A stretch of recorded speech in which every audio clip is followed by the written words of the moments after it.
Hey, I am Brian Stelter. I am live in New York, and this is Still Reliable Sources. All right, here we go. One of the biggest media stories of the week is right here. It's the end of this show. CNN has canceled Reliable Sources. And that's when the tears came. Yes, the longest running program on the network. NPR's David Folkenflik broke the news on Thursday. Now, I have a lot of thoughts about it, but I'm going to save those for later this hour. As most of you know, CNN has a new owner. Warner Brothers Discovery is making big changes across the company. And there's going to be more change all across the company, including here at CNN. And I'm sad that I won't be here to cover it. And then Potato Head Stelter walks in there. Yeah, all right. Hey, watch it. Sorry there, old spudhead. But since this is our final episode, we're going to do something a little bit differently today. This entire hour, it's a special hour, and it's about change. It's about change all across the media world. What's changing, what might change, and what must never change about the accountability function of journalism. I love your show. I just wish you wouldn't turn to the camera and lecture America about the virtues of the media. You know, I love this show. This small but mighty show punched above its weight for so many years. Even a former president commented on the cancellation. Reliable Sources has been a one-of-a-kind show and a popular show. This is one of CNN's highest-rated weekend shows. Stanza, who hosts the third-rated show. It's only a three-way race, meaning you're last. This dude is in a three-way race and always finishes last on CNN. He has a show, I'm not kidding. Our weekly audience is bigger than this loser. We have a podcast at 1,000th, 1 millionth of the cost these idiots can put on his Coffee Boy show, and we're smoking this loser. Brian Stelter, if he got fired tomorrow, Brian Stelter would be selling hot dogs on 46th and 6th. He'd have a Sabret stand. And by the way, I love people who work for a living. You guys are better than this dip. Oh my God. Stelter talking about career opportunities. This guy was the coffee boy for the CEO of CNN. Do you understand he only has a show on CNN because he's become fodder for the other networks who make fun of him? This is the king of the idiots. If there was a village of idiots, I'm telling you, this guy's the witch doctor. He is the monarch of the village of idiots. He is Captain Idiot. So I want to say thank you to all of you watching around the world. I was lucky to be a part of it for 9 years, but it began 30 years ago, right after the Gulf War. So here's what the iconic former CNN CEO Tom Johnson said on Facebook when he heard the show was canceled. He said about the show's origins, it was founded by Ted Turner and leaders of CNN who felt very deeply that media organizations have a responsibility to report and to evaluate the journalism profession itself. Cable news was in a bad place. They were dead before Trump came along. But I think there's a difference between reporters looking into it in their newsrooms versus going on the air with it when it's unvetted. And what we're in right now is break. You never did that with Trump stuff. That's just BS. Hang on a second, Susan. Go ahead, Brian. Susan, have no idea how this Just a second. See if you both speak. We can't hear either of you. Brian, go ahead. I understand. Let me just say briefly, it's grievance politics. It comes from the right. It happens every day. Newsrooms in America are very careful about this stuff. That was the idea. It was a great idea. It is a great idea. And I know many of you are just like Johnson. You're going to miss this show. I want to say thank you to the thousands and thousands and thousands of emails and tweets that I've been receiving this week. I'm going to share them with the staff because they are the ones that have made this possible. You know, the thing about TV is that it's ephemeral, right? It's fleeting. It evaporates up into the air, and a lot of it is not even meant to be remembered. But this program transcended that.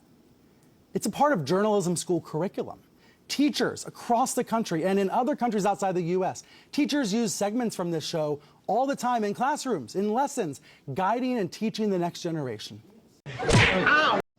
You know, founding host Bernard Kalb and founding executive producer Rick Davis said this program was meant to be a critical lens on the media. Such a special phrase, a critical lens on the media. And this week, thanks to CNN management, we've been given the gift of signing off on our own terms and actually talking about the media industry. You know, this is a really, really unusual day. TV networks rarely have a show like this, a show all about the media. And networks, even more rarely, cancel a show but still let it have one more live episode. I don't know if I've ever seen this happen before, okay? So here we are. together in a super strange situation. But I have to admit to you, I had tried to bottle it all up. And that's when the tears came. We don't talk about this on TV much. I think we should change that. I think we should talk about this. Let's talk about it, okay?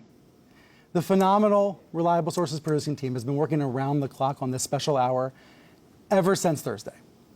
No one from CNN management has reviewed my script ahead of time. They have no idea what I want to say. That's what it's all about, right? That's what Reliable Sources have been about. It's documented and dissected the changing media world for 30 years. I mean, we're living through an era of dizzying change. We have supercomputers in our pocket. We are all members of the media now. That's probably the biggest change that's happened while this show was on the air. And by the way, that's why it's loony to say the media is the enemy of the people. The media is the people. People are flawed and opinionated and curious and hopeful and believing in accountability. And that's the watchword here. Accountability. So this show's going away, but there's going to be so many more. We need to have room for media criticism and debate and discussion, and we will. So much of the media ecosystem in 2022 is garbage, but so much of it is spectacular. The hard part's sorting out the treasure from the trash. These are thorny, complicated things. I know I never had all the answers. I didn't even always have all the questions. But it was the gift of a lifetime to get to confront these issues on international television with the backing of CNN. Here's what I do know. I know it's not partisan to stand up for decency and democracy and dialogue. It's not partisan to stand up to demagogues. It's required. It's patriotic. We must make sure we don't give platforms to those who are lying to our faces. Don't you dare act like newsrooms didn't have ethics in 2017 and 2018. Well, I know they did. So, well, you can don't dare me all you want, Brian. I've been doing this for 30 years. So say whatever you want. It's my view. And I have a right to say it. I was invited on the view is that the news media was unethical with Mueller? I mean, and there's only so much that they can milk, like impeachment. Even then, the impeachment news has been coming out. It's just such a snooze. It's like Trump fired his lawyer. And they're like, oh, my God, we can go back to this. Like, the lawyers. And they try and do, like, the breaking news chyron. It's like, nobody cares, guys. Nobody cares. Yeah. And so they're screwed. Let's just all remember, the claims about bias in tech platforms are anecdotal, not backed up by data or science. These are stories, not statistics. But we're probably going to hear more of that from the Republicans in the coming minutes. Sure, we don't give platforms to those who are lying to our faces. But we also must make sure we are representing the full spectrum of debate and representing what's going on in this country and in this world. That's why CNN needs to be strong. That's why I believe CNN will always be strong. You viewers at home, it's on you. CNN must remain strong. I know the 4,500 staffers are going to do their part to make it stronger than ever. But it's going to be on you to hold CNN accountable. And not just CNN. You got to hold your local paper accountable. You got to hold your local digital outlet accountable. It's on all of us. We are all members of the media, all helping to make it better. That's what I believe. I can't wait to be watching CNN, seeing what happens to in the future. I'm going to be rooting for it. I want CNN to be strong. I believe America needs CNN to be strong. I believe the free world needs CNN to be strong. And it will continue to be, because all of us are going to help make that happen. The free world needs a reliable source. So, for Reliable Sources, for the last time, I'm Brian Stelter. Thanks for being with us.